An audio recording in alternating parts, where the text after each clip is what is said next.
to do. Okay.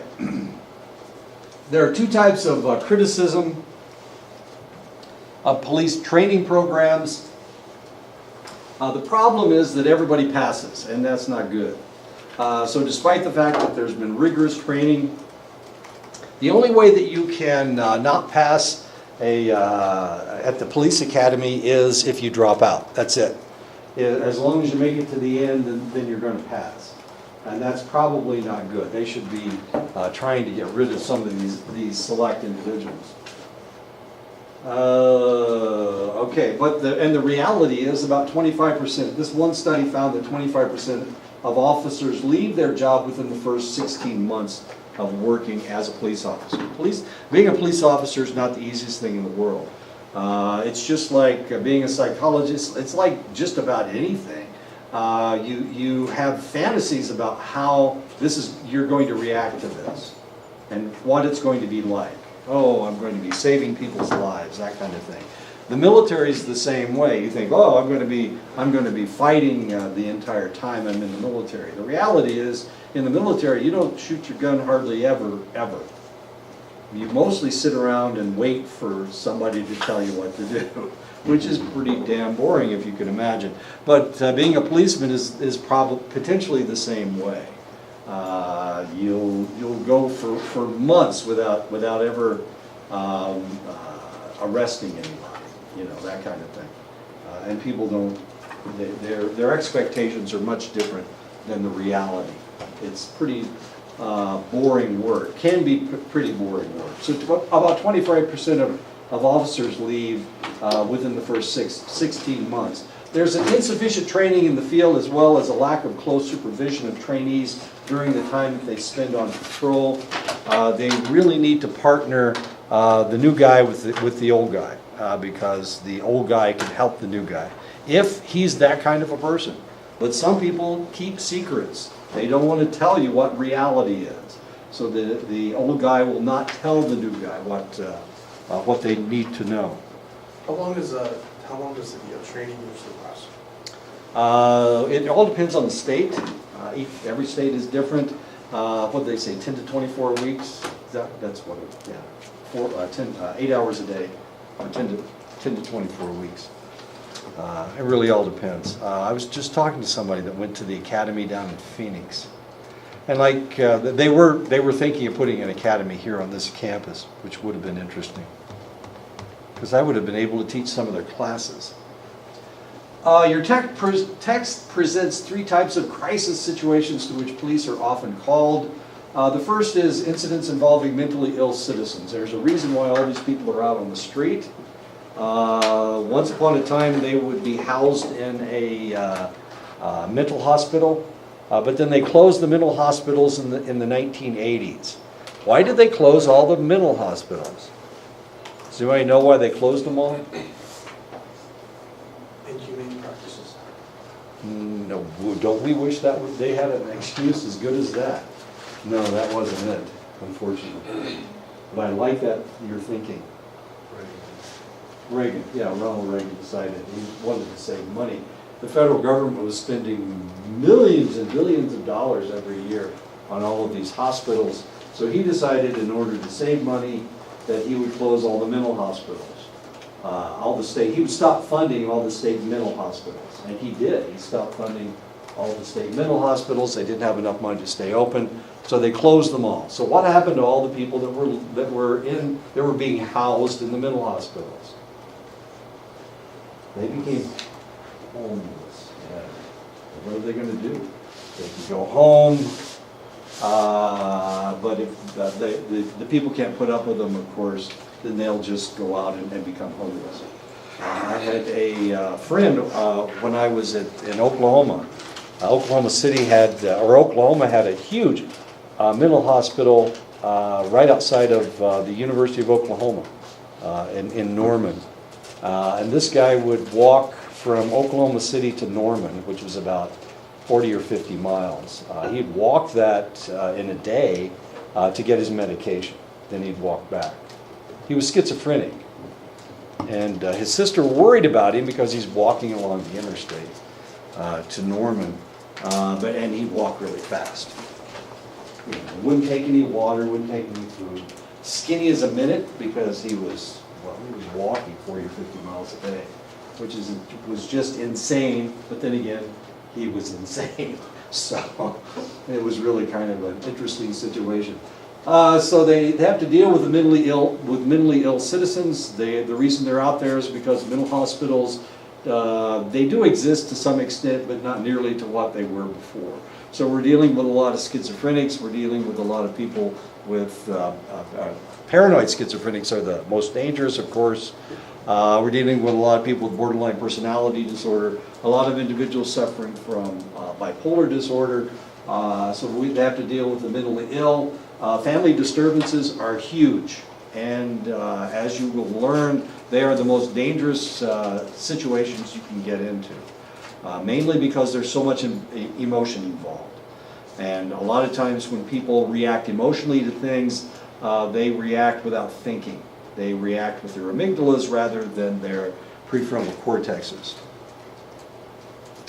And the last one is the taking of hostages. We see this from time to time, and we will explain why. Incidents involving the mentally ill citizens. You can imagine these people tend to be relatively combative, especially if you try to stop them. As you can see, this individual is screaming at this individual. He's got his baton holding his arm up, and they're trying to give him a shot. This guy's trying to give him a sedative to quiet him down. As exciting as that is. Family disturbances, a lot of emotion involved, a lot of physical damage being done by one member or the other member of the family. Potential abuse, of course, you've got to be there and you've got to deal with it. I've got a story to tell about that one. The taking of hostages, of course, is a relatively common problem. One consequence of just deinstitutionalization is that supervising people with mental illness is common for the police. So whereas before they had mental hospitals, they had psychiatric nurses taking care of the patients, they had psychiatrists taking care of the patients, they had people on the wards taking care of the patients. Now all of a sudden these individuals were no longer institutionalized. And because of that, they flushed them out onto the streets. Because they're on the streets, who gets to deal with them next? Well, if somebody complains about something, the police are called out to take care of that situation. These individuals live on the streets, so where do they go to the bathroom?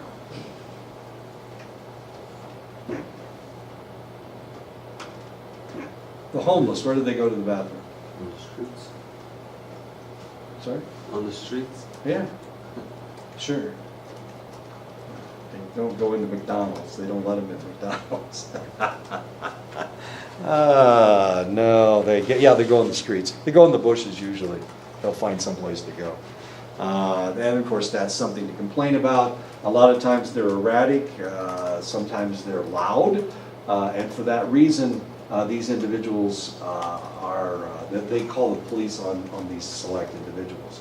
One of the interesting things about homeless, especially people with a lot of mental problems, is that they smoke a lot. And the reason they smoke a lot is because they use the nicotine as a self-medication. It's cheap. It used to be relatively cheap. Now it's awfully expensive. I'm not exactly sure how they can afford it, but you see a lot of these individuals smoking a lot of cigarettes. Some of them are chain smokers, but then again, a pack of cigarettes is how much? $5 now for a pack of cigarettes? That's ridiculous. They used to be like a quarter. When I was growing up, they were a quarter. Police are reluctant to arrest the mentally ill or to require their emergency hospitalization unless their behavior presents an obvious danger to themselves or to others. And usually that's the reason that they will arrest them, is because they are a danger to somebody. They're getting out in the street and they're getting out in where the traffic is, and they may be yelling at somebody. Of course, they may not realize that there's traffic moving because of their mental illness. Teplin in 1984 found that the presence of mental illness increases rather than decreases the probability of arrest. You really don't have much choice. The person is acting erratically.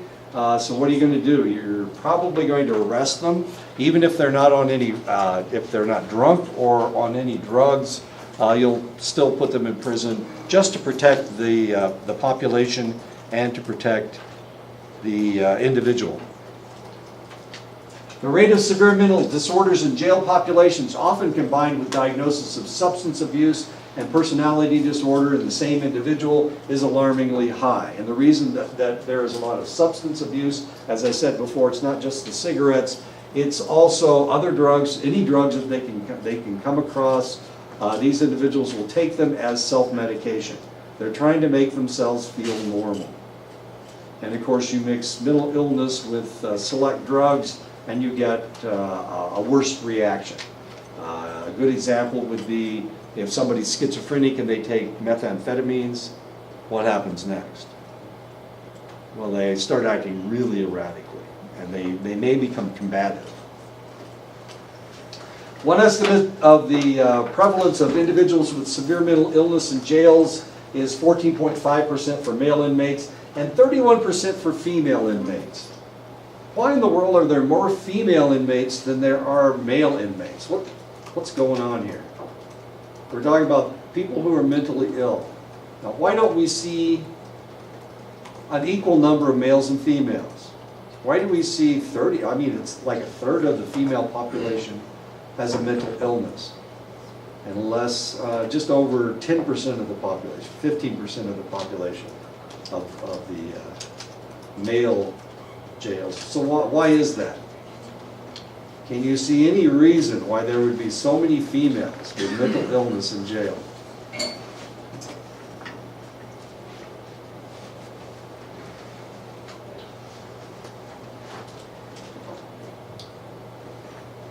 What's wrong with women? Are they nuts?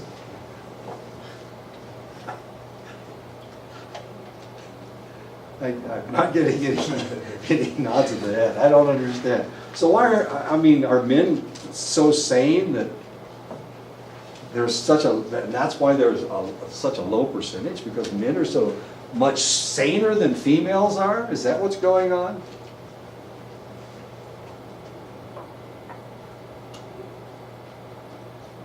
Are men more sane than females? If we look at all the mental illnesses, who's crazier? Who has the most mental illness, males or females? You've got a 50-50 chance of getting it right. Who's crazier, men or women? Men, yeah. So most of the mental illnesses, men are, almost all the mental illnesses, men are more prevalent, have a more higher prevalence than females do. So why is there such a low percentage of males who have mental illness in jails? Why is that?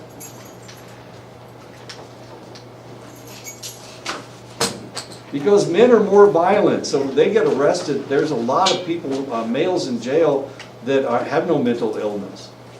But females, we don't see the same thing. They're not nearly as violent as males are.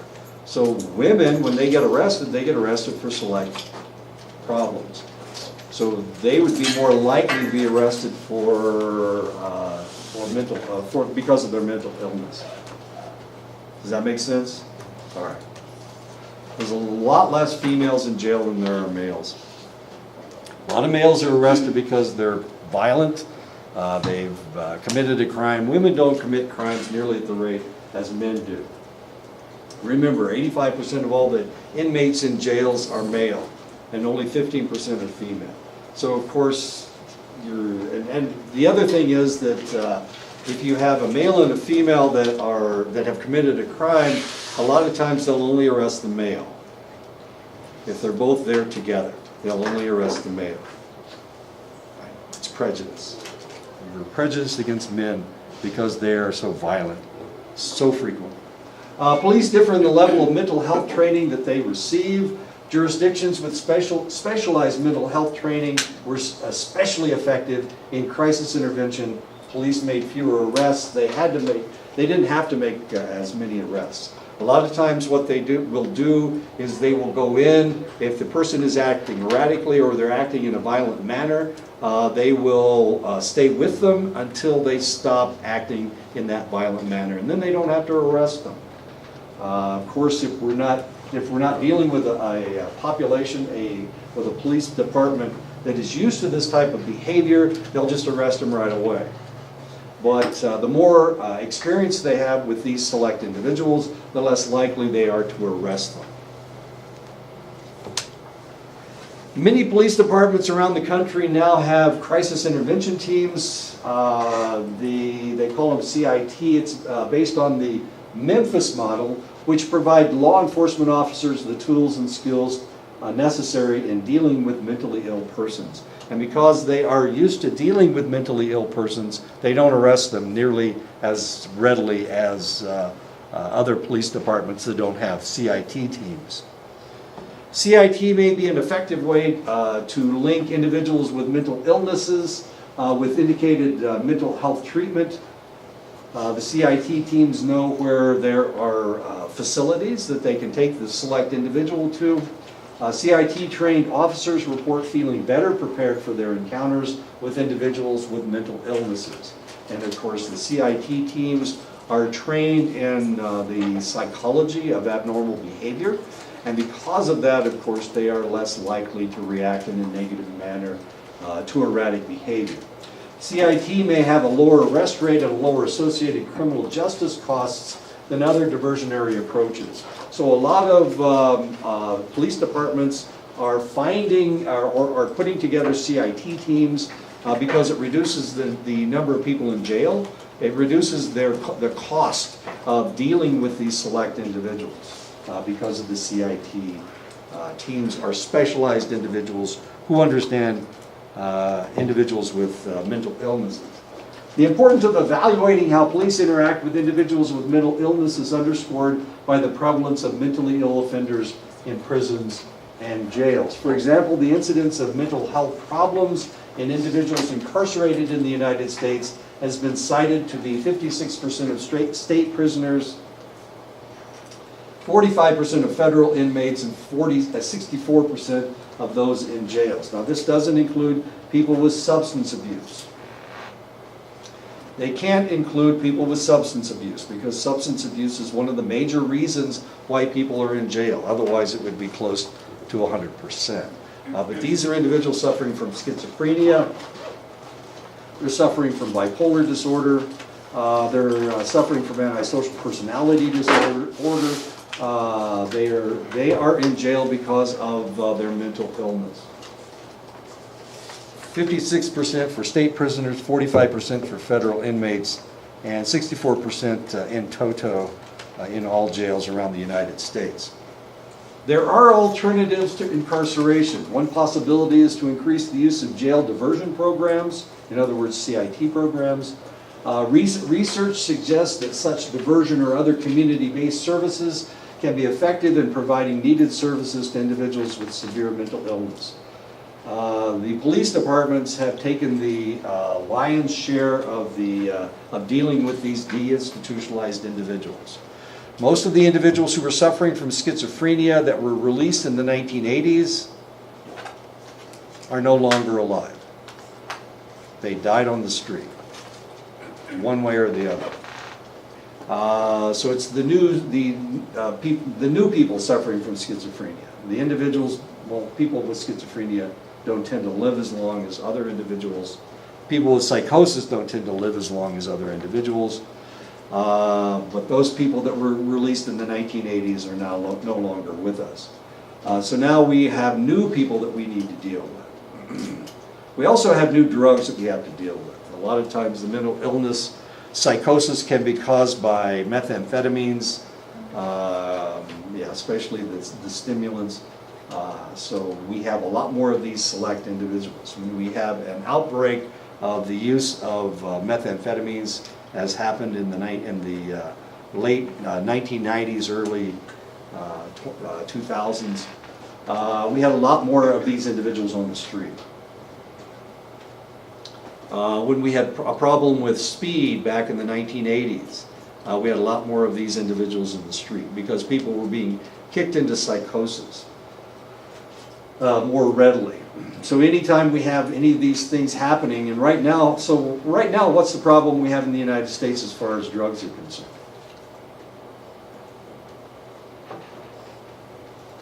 No problems? This is great. I know, I was just reading the news and they were talking about something. You guys are telling me there's no problems. I'm so relieved. Oh, man. What kind of drug problems are we having right now? We're not having methamphetamine problems. And opioid addiction? Opioid addiction, yeah. Do opiates kick you into psychosis? Yeah, it does. It is, yeah. So we're getting more and more of these people. Would the addiction be stemming from in the 1990s when they gave antipsychotic medication to kids that were suicidal? Would that be something that's left over now in this generation? Wow. Because they can't get that no more, so now there's methamphetamines, which is a lot easier to access than antipsychotic medications. Well, if they were taking antipsychotic medication to keep from being suicidal, methamphetamines would kick them back into psychosis. Okay. But if they use the opiates, they would be less likely. They'll be balanced out between the two. Well, theoretically, yeah. They're self-medicating as it. So that would explain the addictions. No, Or the because abuse of opioids. well, we've got the problem. The problem we have with opioids right now is the fact that doctors are giving you a month's worth for a week's worth of problems. Okay. So people are getting. I mean, if you take a month's worth of opioids, you know, if you take it twice a day and you're taking a fairly high dosage, by the end of the month, you're addicted to opiates, and it's the doctor's fault. But so it's the AMA that has caused this problem. Yeah. That's what I was waiting to hear. There you go. Okay. Yeah, it's the doctor's That's fault. what I was getting at. In 2000, and of course I was in medicine at this time, and I was dealing with all of these problems that people were having. Somebody would come in with a pain problem, and in the old days you would give them Toradol or you'd give them ibuprofen at a fairly high dosage, or you'd give them Darvon or something. And sometimes it took the pain away and sometimes it didn't. And So those the, are what are those? Like, sorry? what are those?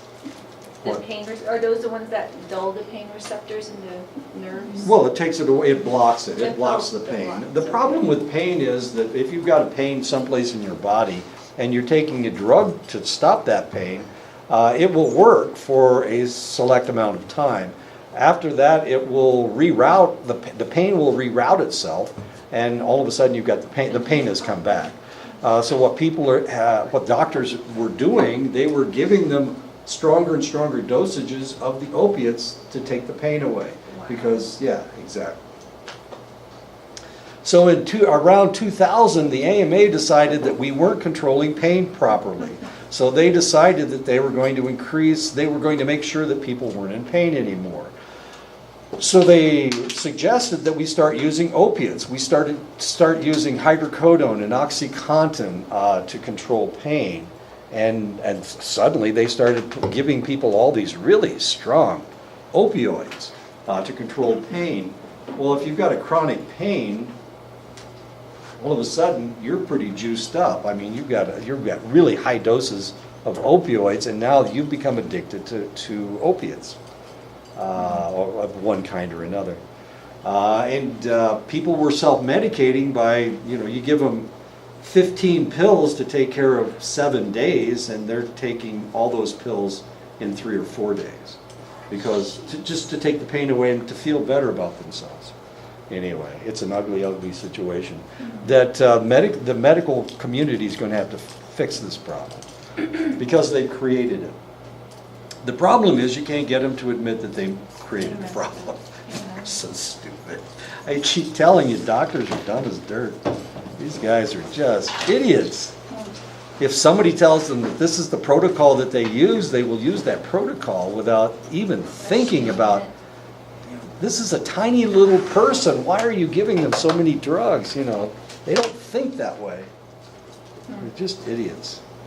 or whether they may have a problem. Responding to family disturbances is one of the most dangerous activities that police perform. Not breaking up a bank robbery, not somebody robbing a bank, not somebody robbing someplace. You know that they've got a weapon. The problem with family disturbances is that emotions are very, very high. You have no idea what is in that house. And you've got somebody who has complained that somebody is beating them or somebody's hitting them.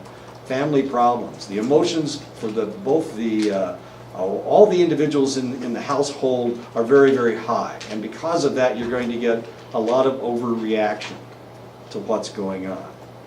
So you've got a husband beating a wife, you've got a wife beating a husband, she's really pissed, he's really pissed. The kids are screaming in the back room because they're afraid of what's going on. And we've got a policeman that responds to the call. And what happens next? Well, usually they are able to take care of the situation. But sometimes there are weapons in the house. And if there are weapons in the house, somebody may have drawn a weapon.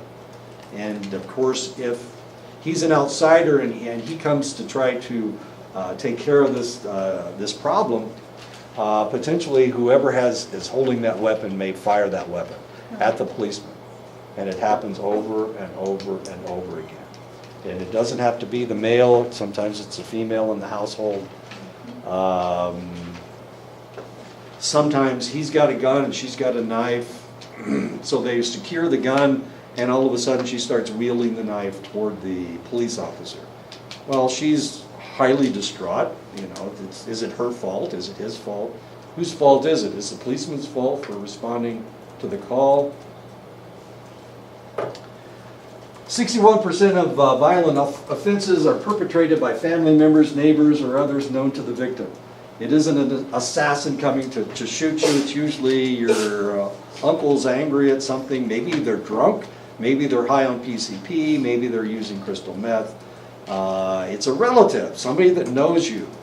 Who's going to come over and try to shoot me? Why in the world would anybody come over and try to shoot me? Nobody really knows me, nobody really cares about me, so why would they do that? However, if I were back in Indiana and I had my brothers and sisters and I pissed somebody off, which I normally do, I'm really good at it, they may come over and try to hurt me. I have an individual, this is why I'm not on Facebook anymore. I already told you the story about the guy that threatened that he was going to shoot me. He's a deer hunter. And he's going to shoot me with his deer rifle if I ever show up in Indiana again. Of course, I've been there a couple times since then, and nobody shot me. Evidently didn't know I was there. But he was pissed because I didn't agree with him politically. Therefore, he was going to take out a liberal member of the population, which makes a lot of sense. This is the most dangerous. You never know. You would rather face a bank robber. You would rather face a thief. You would rather face a guy that you know that has a weapon than go into a house because you never know what's in that house. This is a really, really serious problem. I have relatives who are police officers. Whoops, there he is. There's Rod. This was my third cousin. He was in Indianapolis. He worked in Indianapolis Metropolitan Police Department. He wasn't a member of the Sheriff's Department. He was a member of the Metropolitan Police Department. Anyway, so old Rod was a huge, huge guy. No, I'm a little guy. He's a big guy. He's the other side of the family. Anyway, Rod was a football lineman when he was in high school. Sweetest guy in the world. Decided to become a police officer to try to help people, and he did.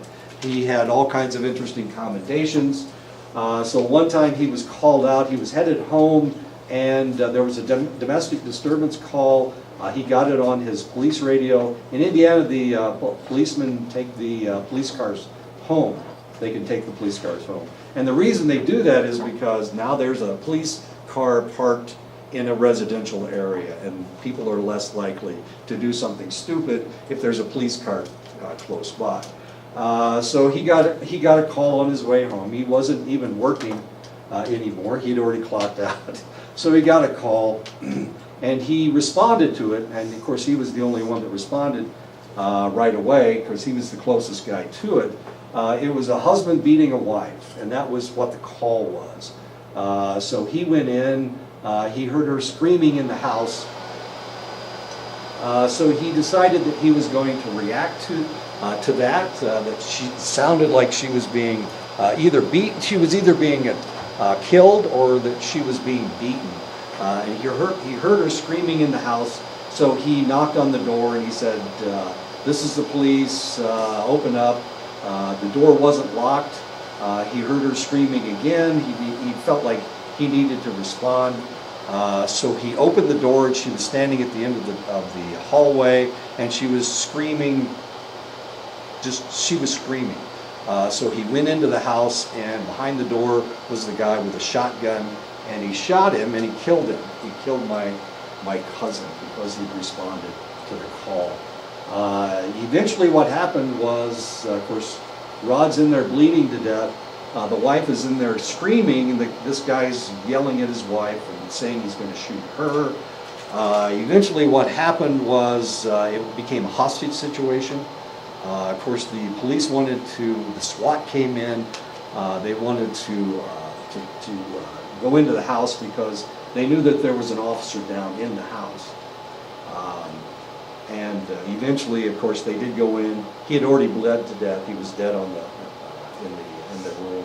But the guy had hidden behind the door and shot him with a shotgun because he was trying to save this lady's life. Eventually, they did capture the individual. He was wounded in the assault, and he died later in the hospital. But my cousin died almost right away. They shot him in the chest with a shotgun, 12 gauge shotgun slug that made a really big hole in his chest. But he was a really big guy. I mean, he was huge. Anyway, so he died responding to a woman screaming. It was really kind of an interesting story because he had been commended a couple times for saving lives. You know, he was that kind of a guy. He felt like he was too big to be hurt, but of course that wasn't true at all. Shotgun, 12 gauge shotgun can do a lot of damage.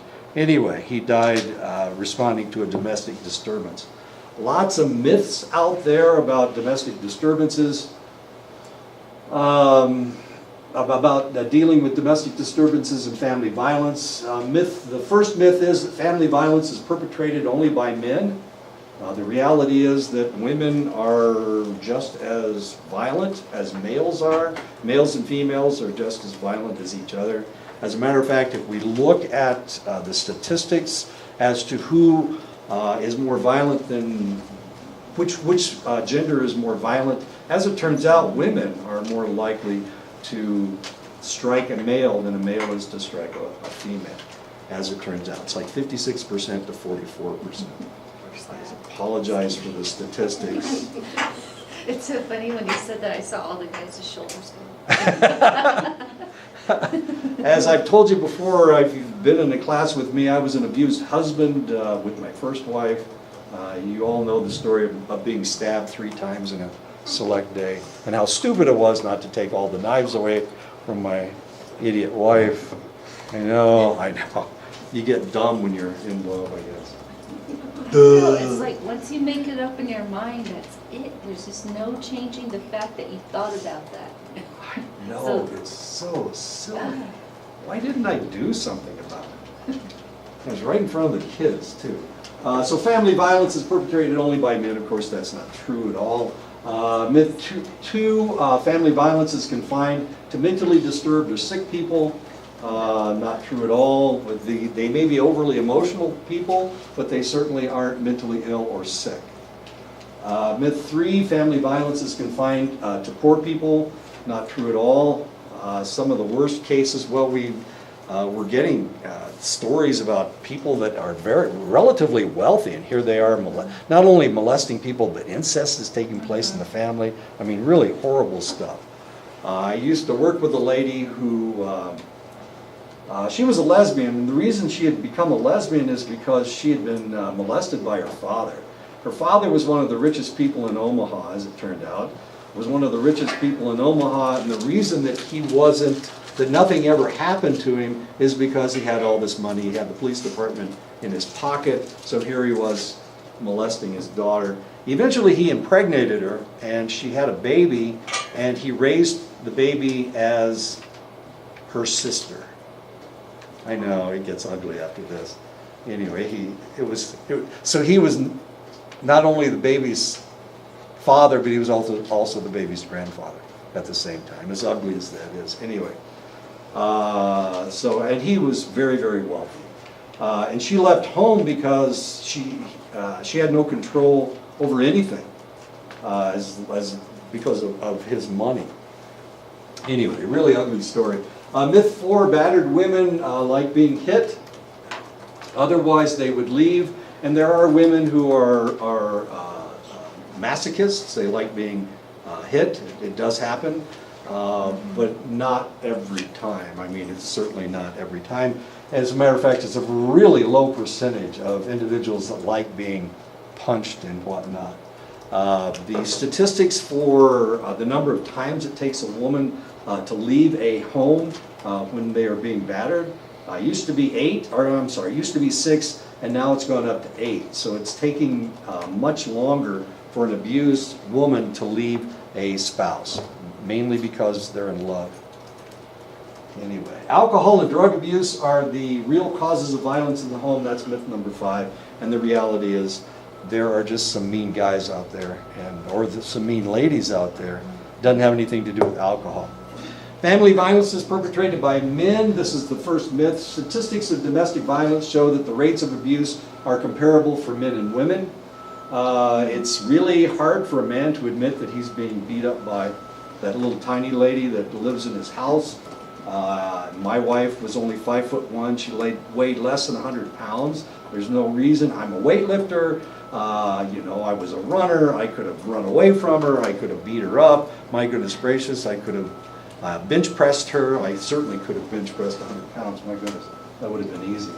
But the reality was she was abusive, and she would do things like hit me on the head with a skillet. She dumped boiling water on my head at one point. She hit me with a baseball bat. She was good with instruments. She rarely attacked me with just her fists. These tiny little fists. Domestic violence prevention should be aimed at both men and women, because sometimes it's her and it's not him. Offender treatment could be enhanced by changing programs to address assaults by both partners when applicable. And we're going to talk about that in just a second. Some states have gone to arresting both parties.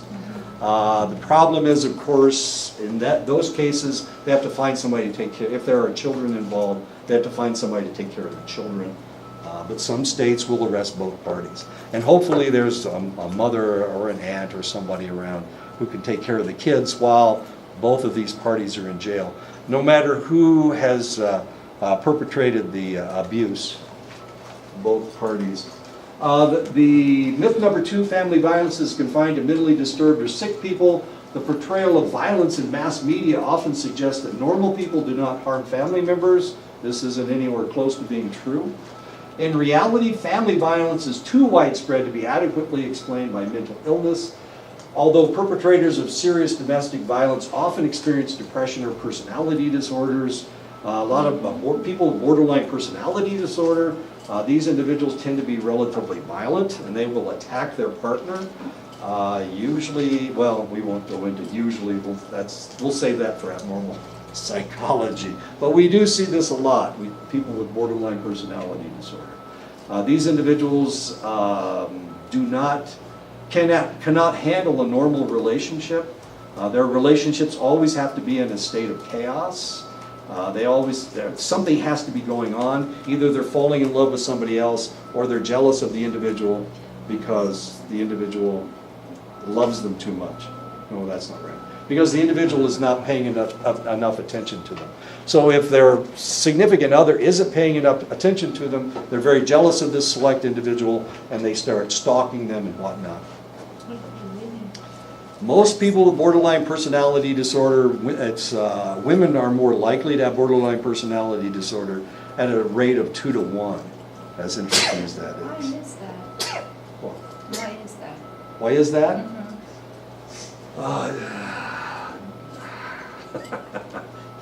Say it, Bruce, say it. No, that's a good question. Actually, why are women more likely to have borderline personality disorder? It has to do with jealousy.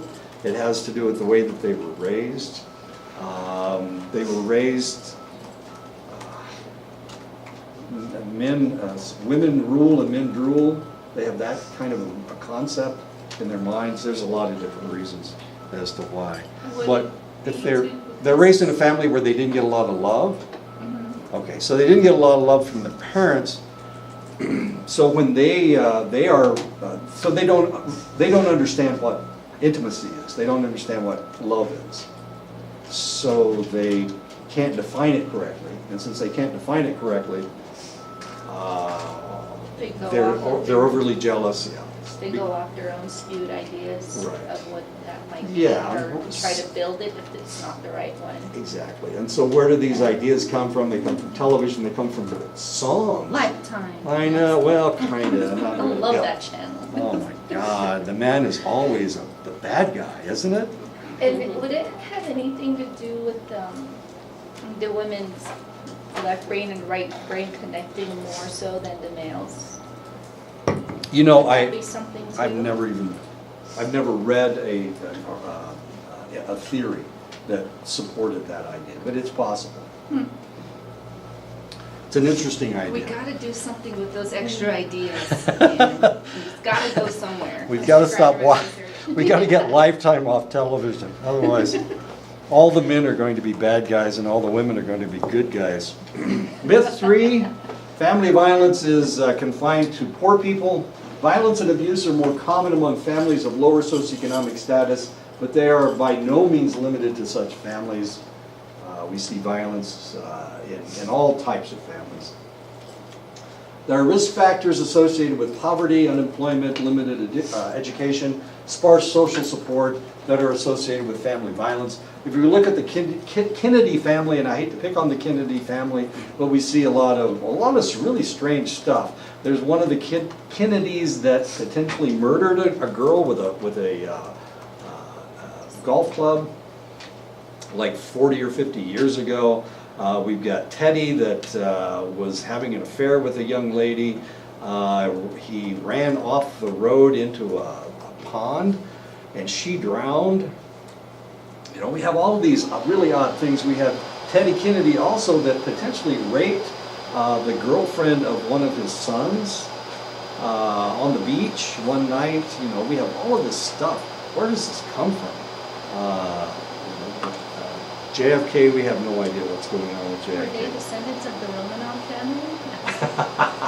It's a possibility, but I'm guessing not. There's just some, I mean, there are bad apples in just about everybody's family, no matter how much money you've got.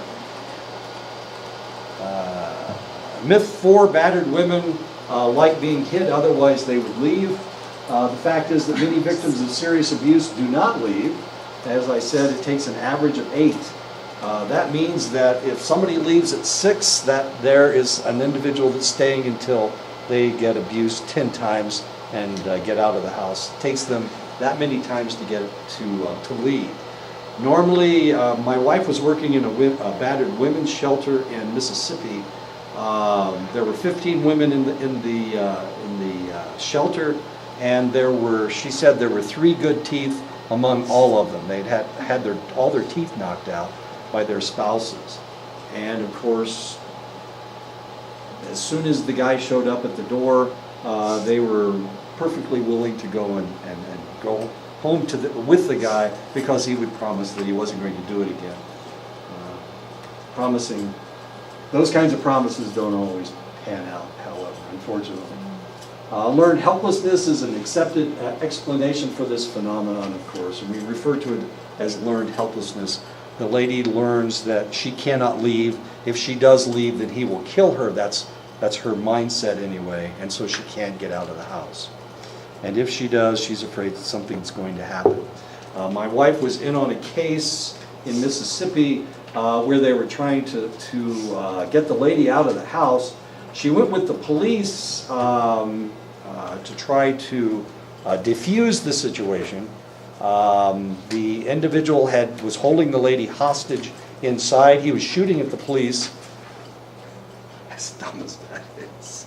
He was shooting at the police. Actually, he was shooting at the police car. He wasn't actually shooting at anybody. He could have shot the police. They were kind of standing there, and he was putting bullets around them, which that was his defense. Eventually, that was his defense. Anyway, they had to go in, and they had to take the guy's guns away from him in order to get the lady out of the house. She had called the police to come and get her so that she could go to the women's shelter. When they went in, they handcuffed the guy. Of course, they dropped him on the ground. They handcuffed the guy. They took his guns away from him. And she wouldn't leave because she was afraid that he was going to be hurt, that they were going to hurt him. So she wouldn't leave. And so they took the handcuffs off the guy. They took his guns because he'd been firing at them. But they unhandcuffed the guy, and she still wouldn't leave because she wanted to make supper that night. Anyway, so they never did secure the lady from the house. As it turned out, battered women. And these are ugly. This is a ugly scene from a movie. If you look at this lady, she's got I think that's a dragon around her left breast or something. I have no idea. Anyway, strange. It happens. There are masochists out there. Myth 5, alcohol and drug abuse are the real causes of violence in the home. Most studies find a considerable relationship between drinking and violence.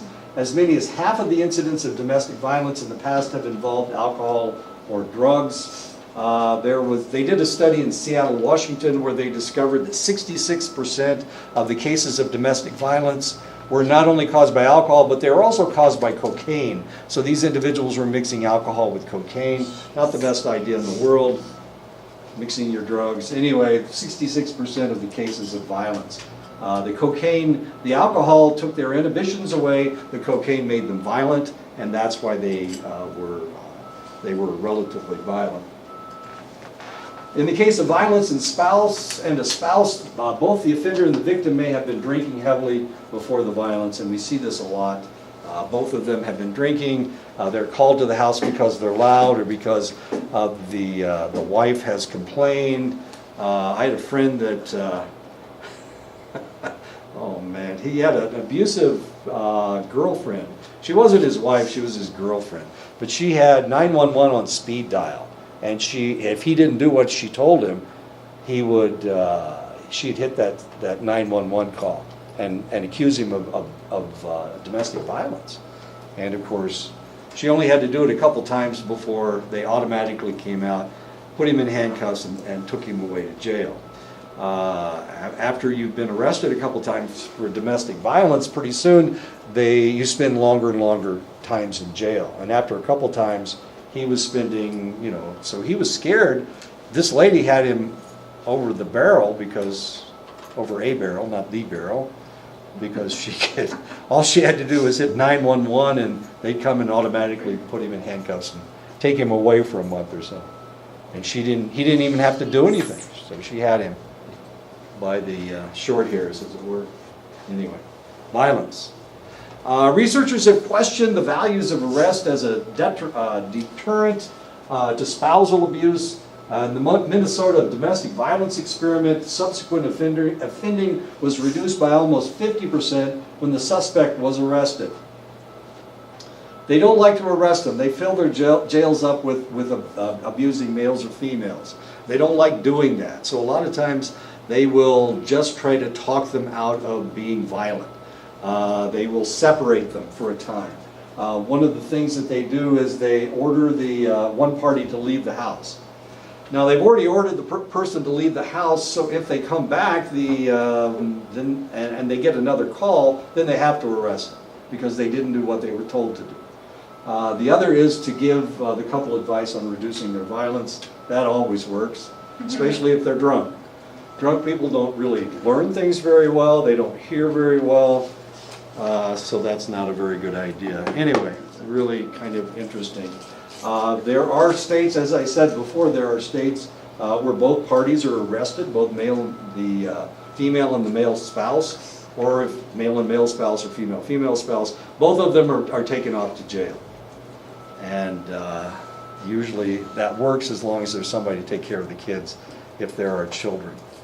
What was I reading last night? Oh, I was reading I saw the movie Frankie and Alice.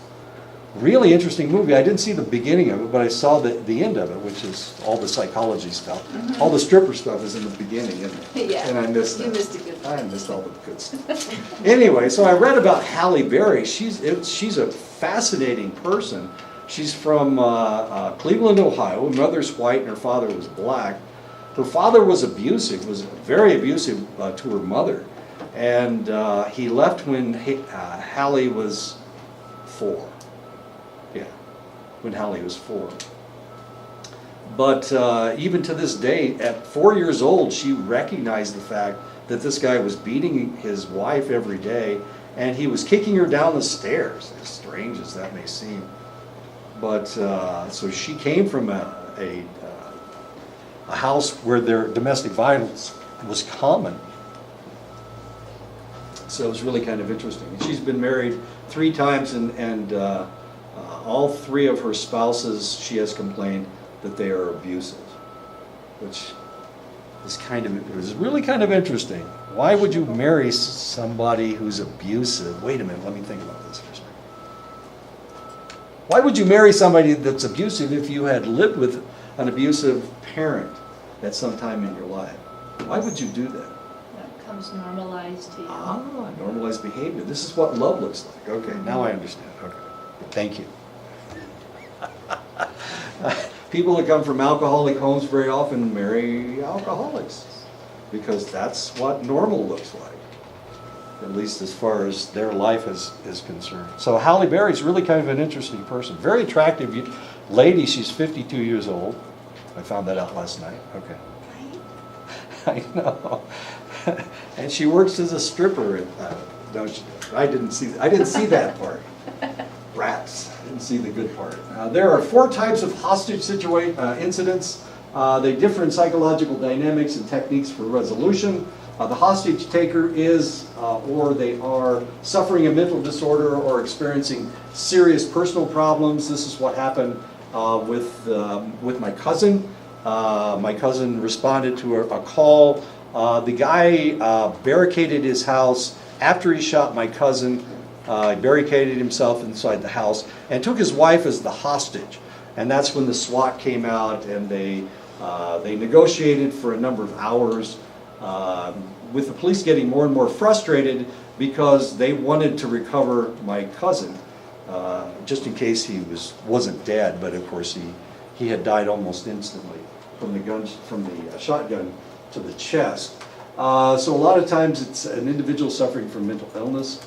Like I said, they eventually did go into the house, and they did shoot the perpetrator, and he did die at the hospital. So that was something that happened.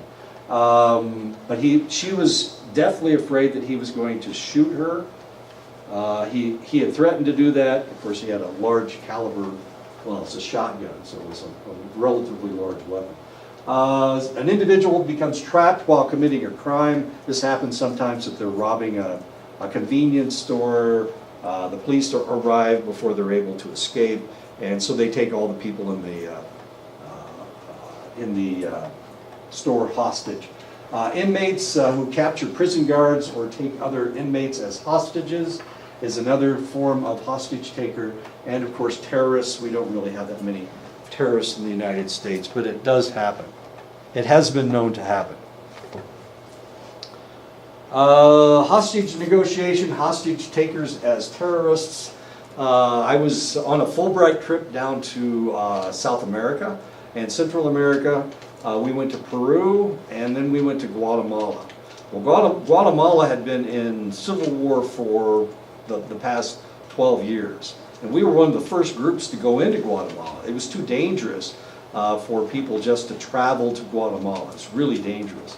But the different government had taken over. Politics had been normalized in Guatemala, so we were one of the first groups to get to go in there. And of course, we had to go to the State Department, and the State Department briefed us as to how dangerous it was there.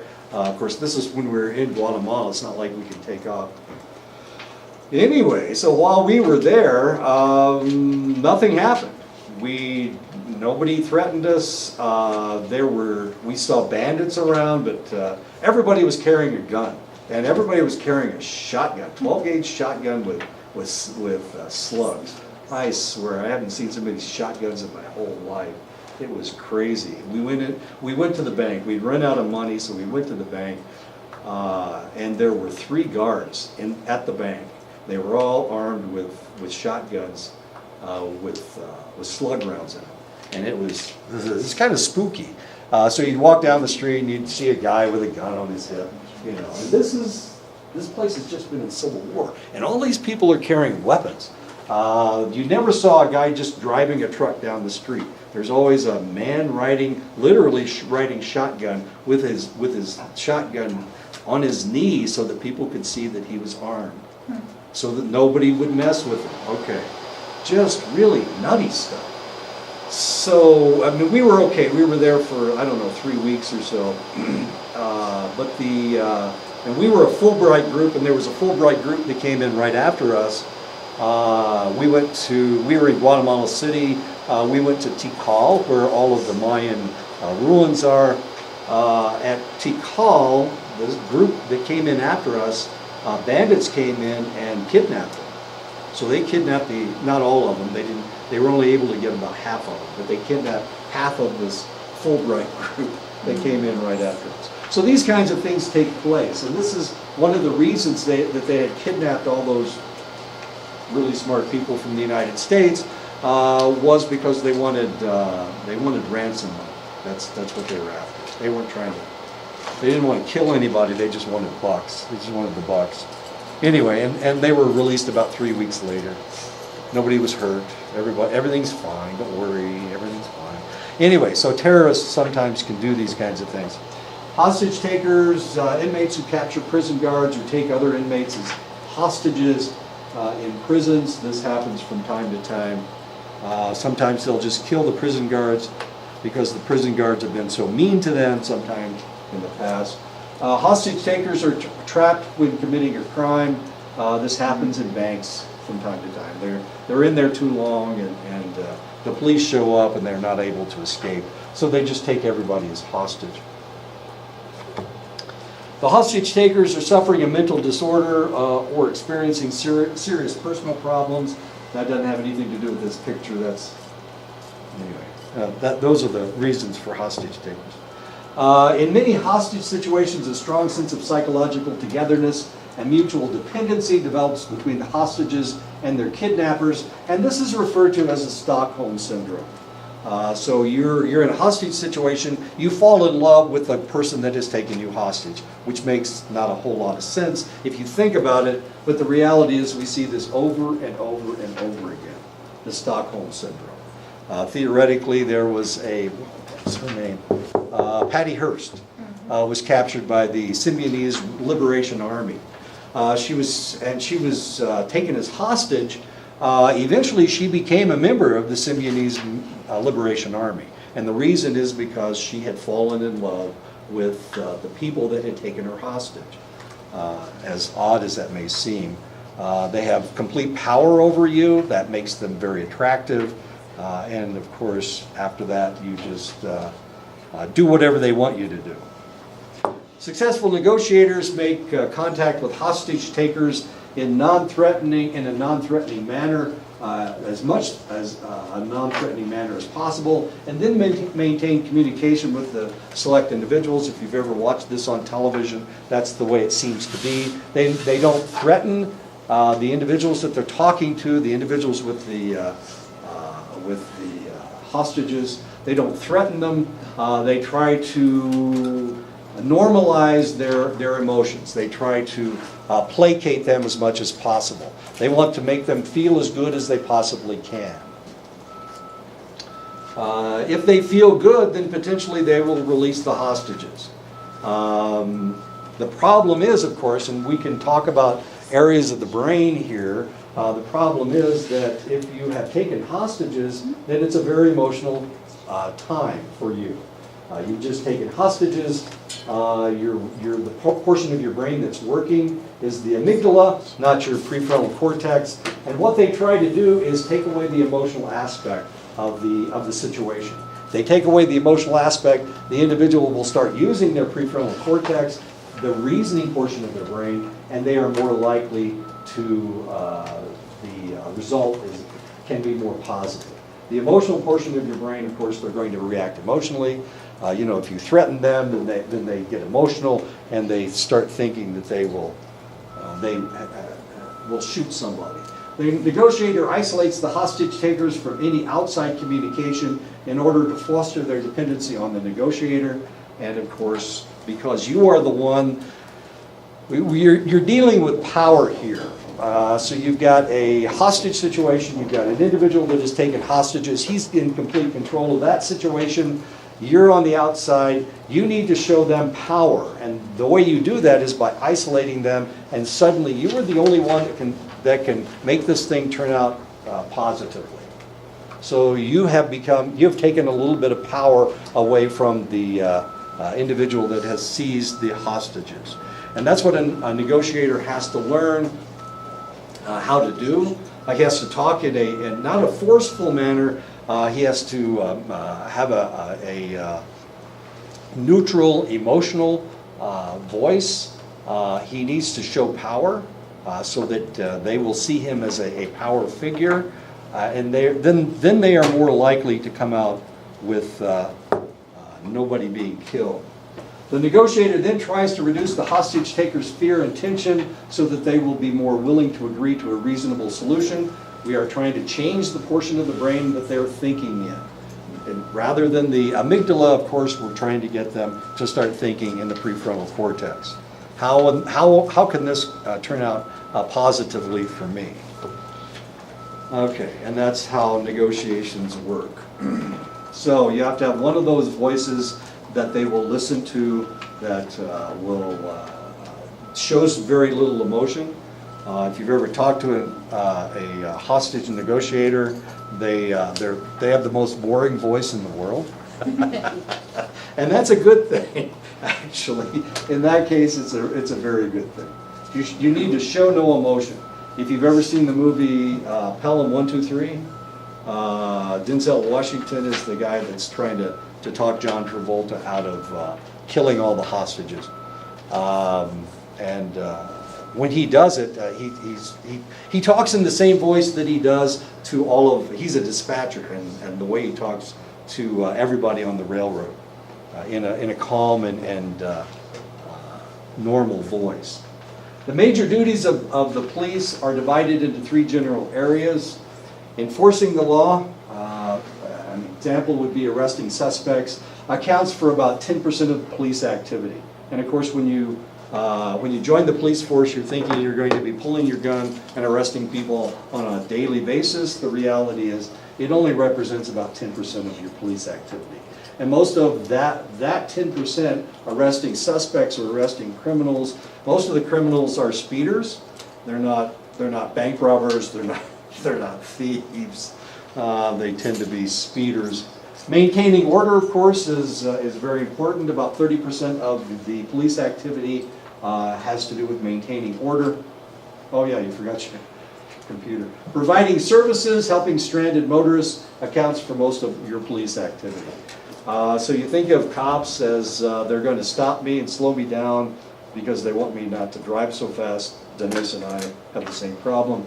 But the reality is they're more likely to stop if you are stranded on the highway. They're more likely to stop and try to help you than stop you for speeding. Not here. It doesn't seem that way. Well, of course, anytime they stop and try to help you, you don't think of that as them, as the police. You think of that as something else. It's every time they stop you for speeding. Of course, you never get stopped for speeding. I get stopped all the time. Old white guys get stopped all the time. Enforcing the law, for example, arresting suspects accounts for about 10% of police activity. They said that before. Directing traffic is about 30% of their activity. Maintaining order. I know.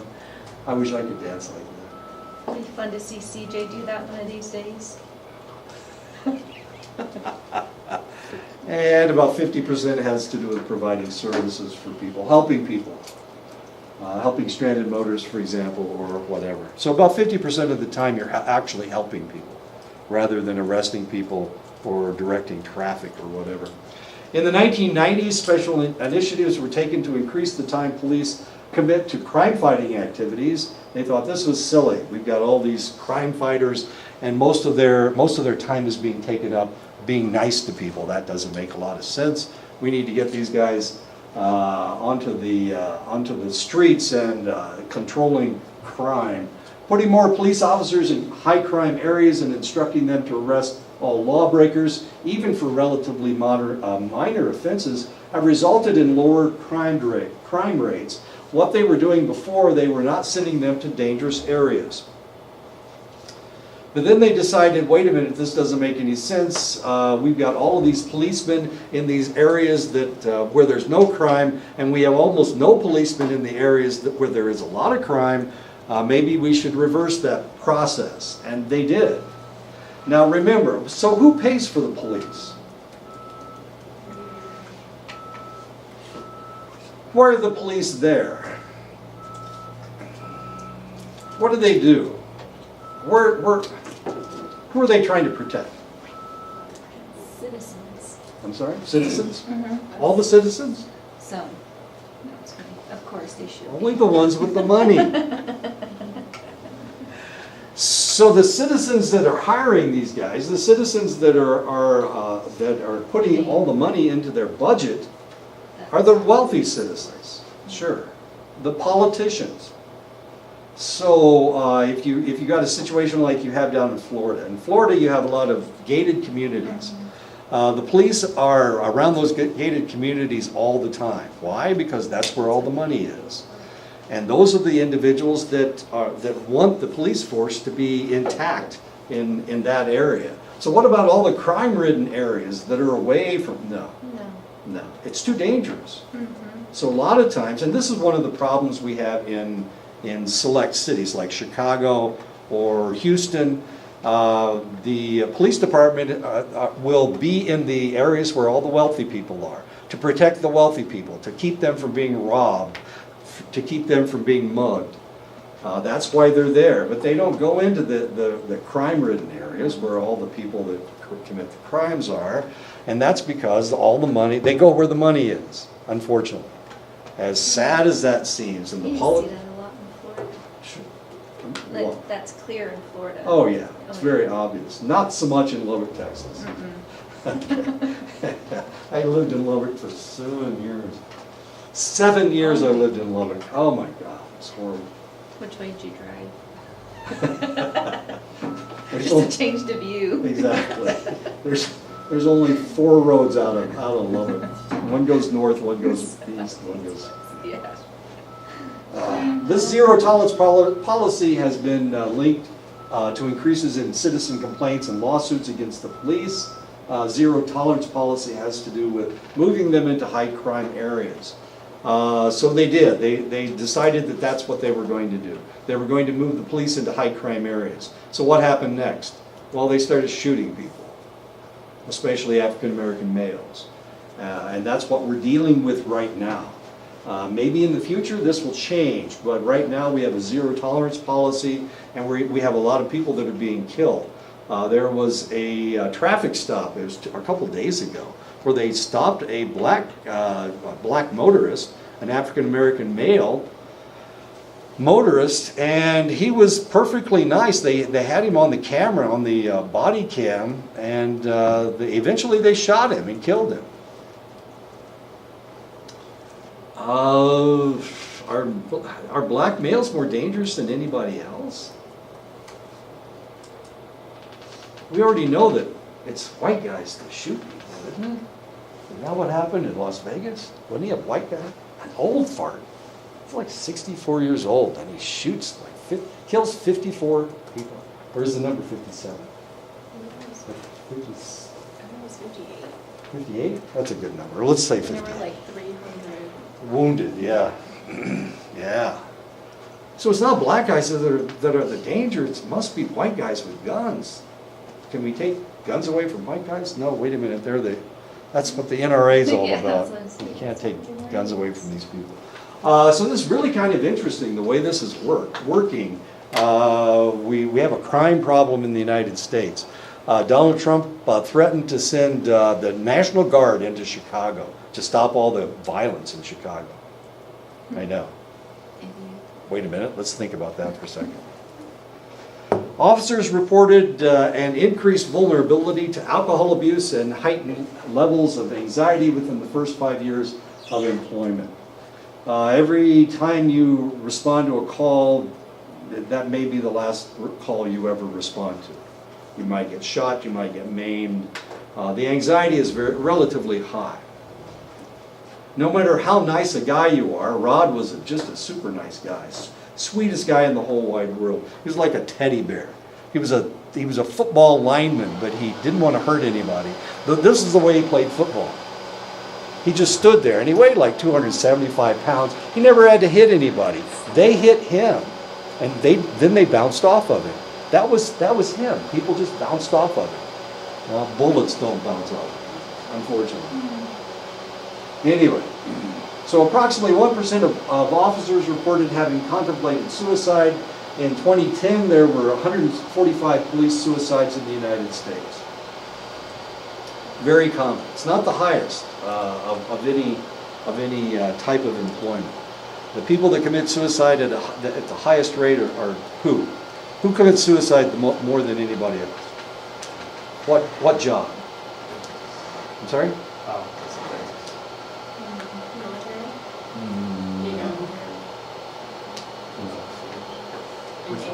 Police officers, no, they're not. Guess who kills himself more than anybody else? This is silly. The young age. You would hope it would be lawyers, wouldn't you? Counselors. I'm sorry? Counselors. Psychologists? You're like number 2. You're not number 1. Teachers. Teachers? No, I don't know. They're in charge. Dentists. It's dentists. Why do dentists kill themselves? This is funny. They kill themselves because everybody hates going to the dentist, don't they? Everybody hates a dentist. So if you're a dentist and you're in the store, everybody stays away from you. You don't have to worry about shopping with anybody else.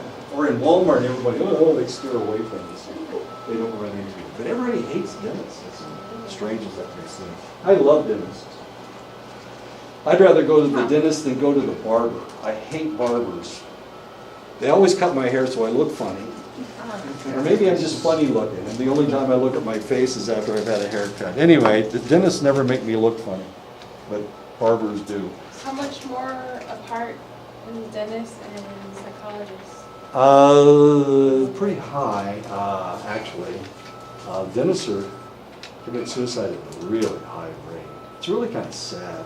A lot of those guys go into that job for the money. Yeah, it's good That's what I money. was gonna say, it's probably the money. So they don't really like their And job. they hate their job. Yeah, they hate their job. Everybody hates them, which is kind of sad. I know Lord- I had one dentist here at the IHS who really clearly made Despise. it vocal that he hated his job. Is that right? Yeah, and Why do it if you'd hate it? that's what I said to him. I was like, get away from me then. If you hate your job, I was like, I'm not gonna sit in that chair right now. No, I don't blame you. I was like, man. Terrible guy though, he was a terrible guy. Was he a terrible dentist? He was a horrible dentist. He would just drill teeth just to drill teeth. And he would pull teeth just to pull teeth. Oh my gosh. And that's what I I had a dentist like that in the Air snitched on Force. him. They did things just to torture people. I was like, Little he hates his shop job, he of shouldn't horrors. even be here. It was horrible. Officers reported more physical, medical, and behavioral problems over their lifetime than the general population. They're sick a lot. I haven't had a sick day since I was in the service. I got out of the Air Force in 1983. I haven't had a sick day in, 30 years, 40 years? Knock on wood. No, I'm not worried. According to the studies of police stress, the following 3 categories of stress are most commonly encountered by police. Physical and psychological threats, being physically attacked, of course. No matter how big you are, no matter what you look like, people will attack a police officer because, well, they're attacking because, due to their emotions. Evaluation systems, negative press accounts of the police. You never do anything right. You never get any accolades. The only time you get into the press is if you make a mistake. And of course, I just talked about all the police shootings of African American males. Organizational problems and lack of support, bureaucratic hassles. Teachers are horrible. The Time magazine of this week deals with how horrible the pay for teachers is. It's mostly at the high school and the secondary schools level, primary and secondary school level. The examples they give are in Florida and Kentucky. My son teaches high school in Florida, and it's terrible. The amount of money that he makes doesn't have anything to do with the stress of his job. He loves mathematics, but he hates, and he loves teaching, but he hates the administration, and he hates the fact that they're hardly making any money. It's just terrible. Police are the same situation. What are they worth? What are they worth to your community? If you're going to cut your funding, who gets cut first? Well, the police department does. You cut funding for their psychiatric evaluations and whatnot. You cut it for any place that you possibly can, and you want to take out as much money as you possibly can. Well, we get the same thing no matter where you work. But policemen, of course, it's all bureaucracy. So it's all these bureaucratic hassles. Who gets advanced in rank? It's the person with the political connections. That's the person that gets advanced in rank, as tragic as that may seem. Why don't we stop right here? We'll pick this up next time, complaining about all these distress the poor policemen.